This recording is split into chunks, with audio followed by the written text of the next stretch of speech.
Hello दोस्तों, मैं Sarla Yadav SY Hindi platform channel पर एक बार फिर से आप सभी का हार्दिक अभिनंदन करती हूं। और आज हम लेकर आए हैं अध्याय नंबर 6, मेरी माँ।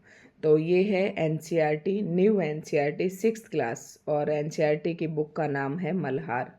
तो दोस्तों 8th क्लास के NCERT मैंने कंप्लीट करवा दी है। मल्हार के नाम से आपको एक प्लेलिस्ट मिल जाएगी, उसी में 6th क्लास के NCERT और 8th क्लास के NCERT के सारी वीडियोज़ आपको मिल जाएंगी। तो सबसे पहले आप चैनल को सब्सक्राइब करें, बेल आइकन पर प्रेस कर लें और उसके बाद आप प्लेलिस्ट चेक करें, वहाँ पर आपको ये सारी वीडियोज़ मिल जाएंगी। दोस्तों NCERT के अलावा अगर आप हिंदी साहित्य भी पढ़ना चाहते हैं तो हिंदी साहित्य के भी लगभग 55 क्लासेस जो मैंने अभी न्यू पढ़ानी शुरू की थी एस्टेट 2025 के लिए, तो उसकी वीडियोज़ हैं 55 के आसपास। और उसके बाद 133 वीडियोज़ की एक और प्लेलिस्ट है जिसमें मैंने संपूर्ण हिंदी साहित्य लगभग जो है एस्टेट के लिए 98% या 95% जो है सिलेबस उसमें मैंने कंप्लीट करवा रखा है, तो आप वहाँ से देख सकते हैं। आज का अध्याय नंबर है 6 और इसका नाम है मेरी माँ। तो दोस्तों इनमें से मैंने कहा है कि आपको बहुत ज़्यादा रटने की ज़रूरत नहीं है, इसमें आपको कुछ एक बातें हैं। 3 तरीके के प्रश्न आपसे पूछे जा सकते हैं। सबसे पहले आपसे चैप्टर का नाम पूछा जा सकता है कि ये रचना किसकी है, उसके लेखक का नाम आपको बताना है।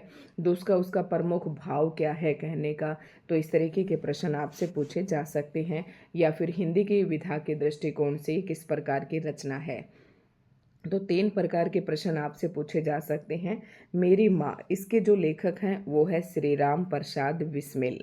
तो आपको क्या करना है कि चैप्टर की जो स्टोरी है वो ढंग से पढ़नी है, सुननी है वीडियो से, और उसके बाद उसकी समरी आपको अपने दिमाग में रखनी है। उसके बाद आपसे जो भी प्रश्न पूछा जाए आप उसका आसानी से कर देंगे। अगर कोई रचना कहानी है तो उसके पात्र भी आप जरूर ध्यान रखें, क्योंकि पात्र भी आपकी परीक्षा में पूछा जा सकता है। तो इसे मेरी माँ जो अध्याय है इसके लेखक है श्री राम प्रसाद बिस्मिल। ये एक बड़े होनहार नौजवान थे, गजब के शायर थे। तो शायरों में अगर हम नाम जाने श्री राम प्रसाद बिस्मिल का तो बहुत ही इनका नाम है, प्रसिद्ध है।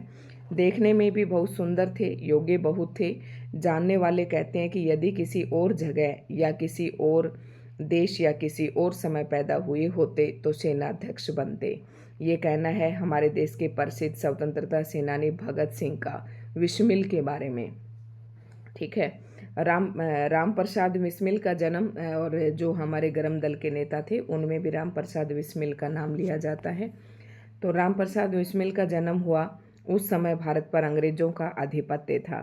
बिस्मिल छोटी सी आयु से ही भारत की स्वतंत्रता के लिए अंग्रेजों से लड़ते रहे। अंग्रेजों ने उन्हें जेल भेज दिया और फांसी की सजा दे दी। जेल में भी उन्होंने अंग्रेजों के अनेक अत्याचार सहे।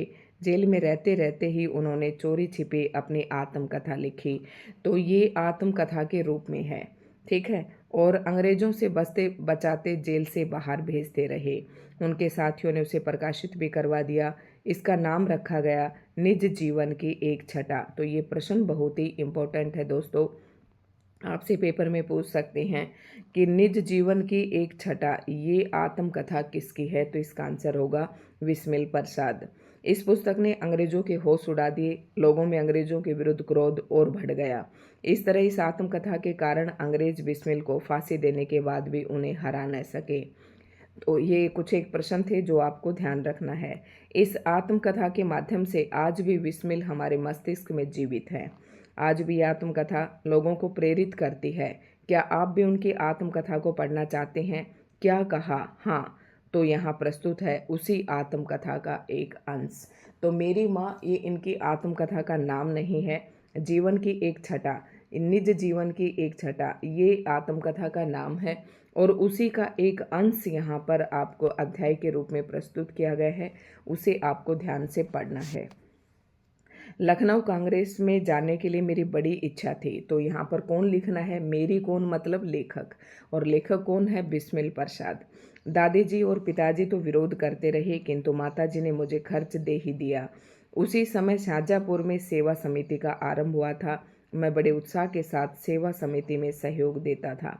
पिताजी और दादी जी को मेरे इस प्रकार के कार्य अच्छे न लगते थे, किंतु माताजी मेरा उत्साह भंग न होने देते थे, जिसके कारण उन्हें अक्सर पिताजी के डांट फटकार तथा दंड सहन करना पड़ता था। वास्तव में मेरी माताजी देवी है। मुझ में जो कुछ जीवन तथा साहस आया वह मेरी माताजी तथा गुरुदेव श्री सोमदेव जी की कृपाओं का ही परिणाम है। दादी जी और पिताजी मेरे विवाह के लिए बहुत अनुरोध करते, परंतु माताजी यही कहती कि शिक्षा पा चुकने के बाद ही विवाह करना उचित होगा।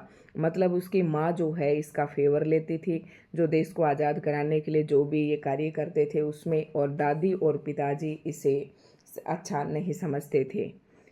माताजी के प्रोत्साहन तथा सद्व्यवहार ने मेरे जीवन में वह दृढ़ता उत्पन्न की कि किसी आपत्ति तथा संकट के आने पर भी मैंने अपने संकल्प को न त्यागा।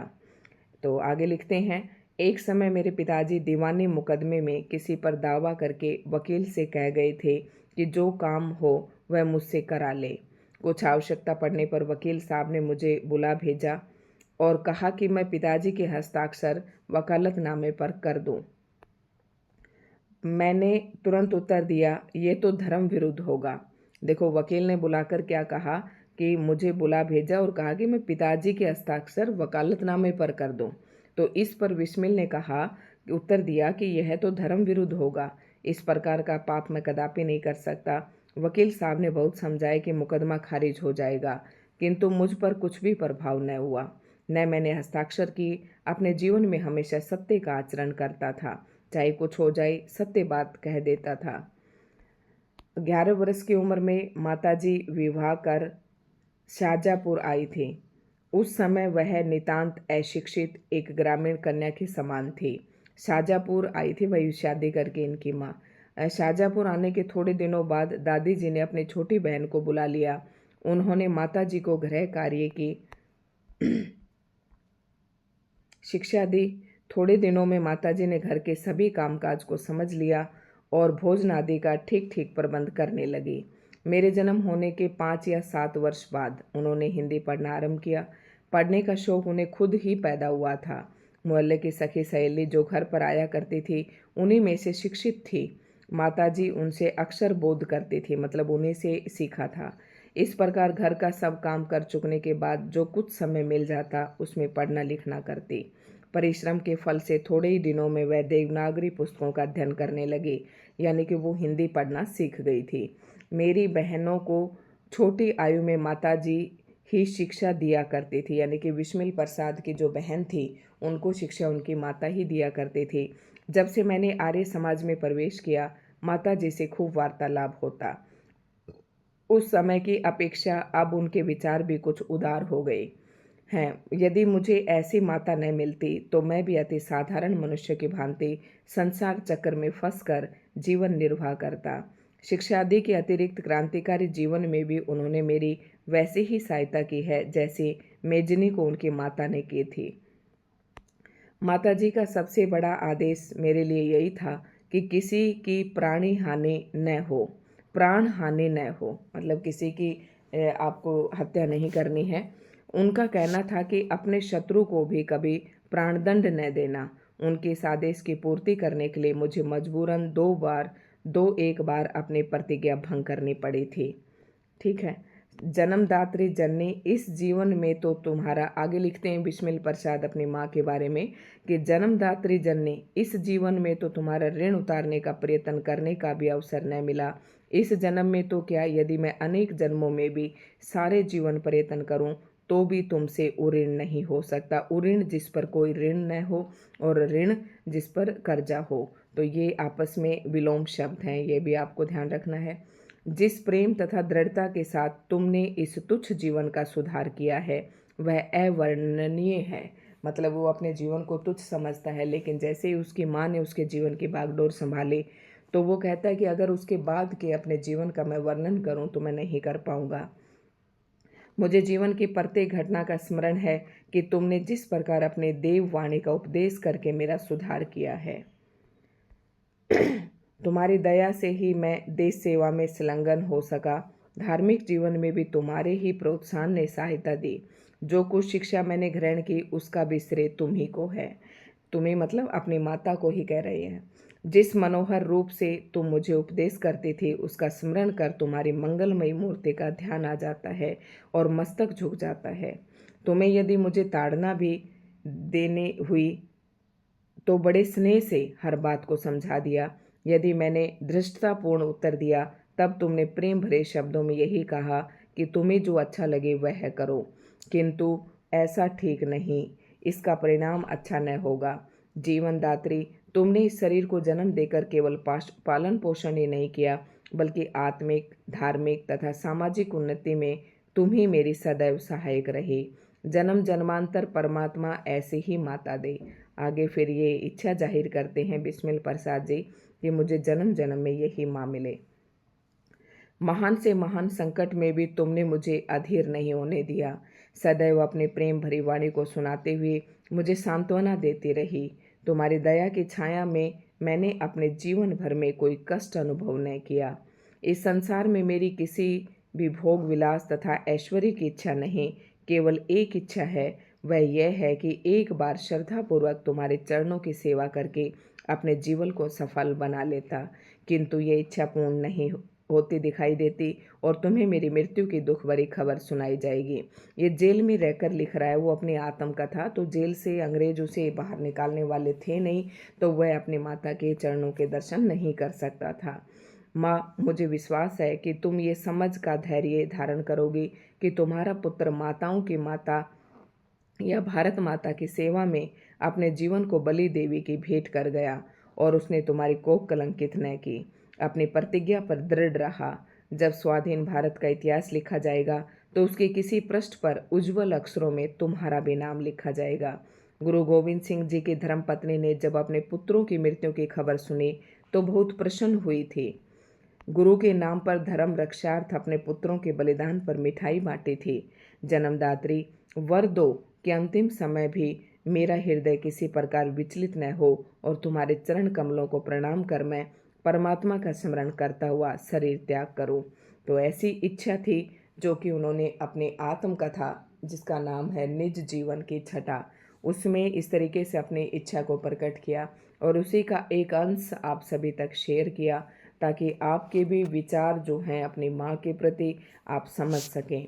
तो राम प्रसाद बिस्मिल की ये रचना है और ये उनकी आत्मकथा का एक अंश है। अगर आपसे प्रश्न पूछा जाता है तो आपको इसका आंसर इसी प्रकार से करना है। तो इसके बारे में और जान लेते हैं थोड़ा सा। भारत के स्वतंत्रता संग्राम में अनेक क्रांतिकारी वीरों ने अपना बलिदान दिया। सरफरोश की तमन्ना जैसा तराना लिखने वाले राम प्रसाद बिस्मिल भी उन्हीं क्रांतिकारियों में से एक थे। तो आपसे पूछ सकते हैं सरफरोशी की तमन्ना ये जो गीत है इसके लेखक कौन है, तो ये भी राम प्रसाद बिस्मिल है। मात्र 30 वर्ष की आयु में अंग्रेज सरकार द्वारा उन्हें फांसी पर लटका दिया गया। असाधारण प्रतिभा के धनी राम प्रसाद बिस्मिल एक अच्छे कवि और लेखक भी थे।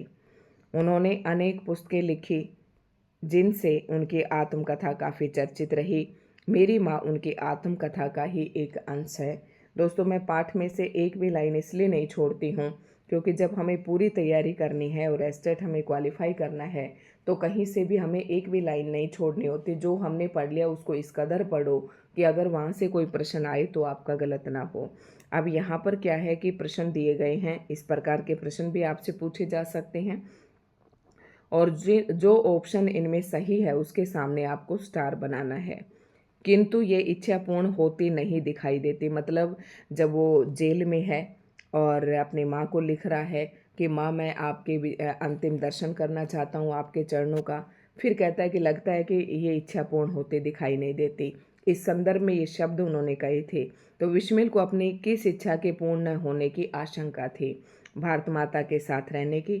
ऑप्शन बी है अपनी प्रतिज्ञा पर दृढ़ रहने की, अपनी माँ के जीवन पर्यंत सेवा करने की, भोग विलास तथा ऐश्वर्य भोगने की। तो कौन सी थी? अपनी माँ के जीवन पर्यंत सेवा करने की। ठीक है, क्योंकि इसमें तो ये था कि मैं उनके चरणों का अंतिम दर्शन करना चाहता हूँ। तो भारत माता के साथ रहने की अपने पर, इसका सही आंसर यही आएगा। ठीक है, ऑप्शन सी। उसके बाद अगला प्रश्न है, राम प्रसाद बिस्मिल की माँ का सबसे बड़ा आदेश क्या था? देश की सेवा करें, कभी किसी के प्राण न ले, कभी किसी से छल न करना, सदा सच बोलना। तो हमने शुरू में ही पढ़ा था कभी भी किसी के प्राण नहीं लेने हैं। ये उनके माँ का सबसे बड़ा आदेश था। तो इसमें 2 ही प्रश्न है दोस्तों, और आगे जो एक्सरसाइज है इस तरीके के प्रश्न आपसे पूछे नहीं जाएंगे। तो आज की वीडियो आपको कैसे लगी कमेंट करके ज़रूर बताएं। एक वीडियो मैंने रात को भी डाल दी थी, अध्याय नंबर 5, आप वहाँ से देख ले। जो भी स्टूडेंट नहीं देख पाए हैं तो आप वहाँ से देख सकते हैं। दोस्तों, SY हिंदी प्लेटफॉर्म के नाम से मेरा टेलीग्राम चैनल है, आप उसे ज्वाइन कर लें। वहाँ पर ये जितनी भी वीडियो मैं यूट्यूब पर अपलोड करती हूँ वहाँ पर मैं ज़रूर शेयर करती हूँ, तो आपके कोई भी वीडियो उससे छूटेगी नहीं, आप वहाँ पर ज़रूर देख सकते हैं। धन्यवाद।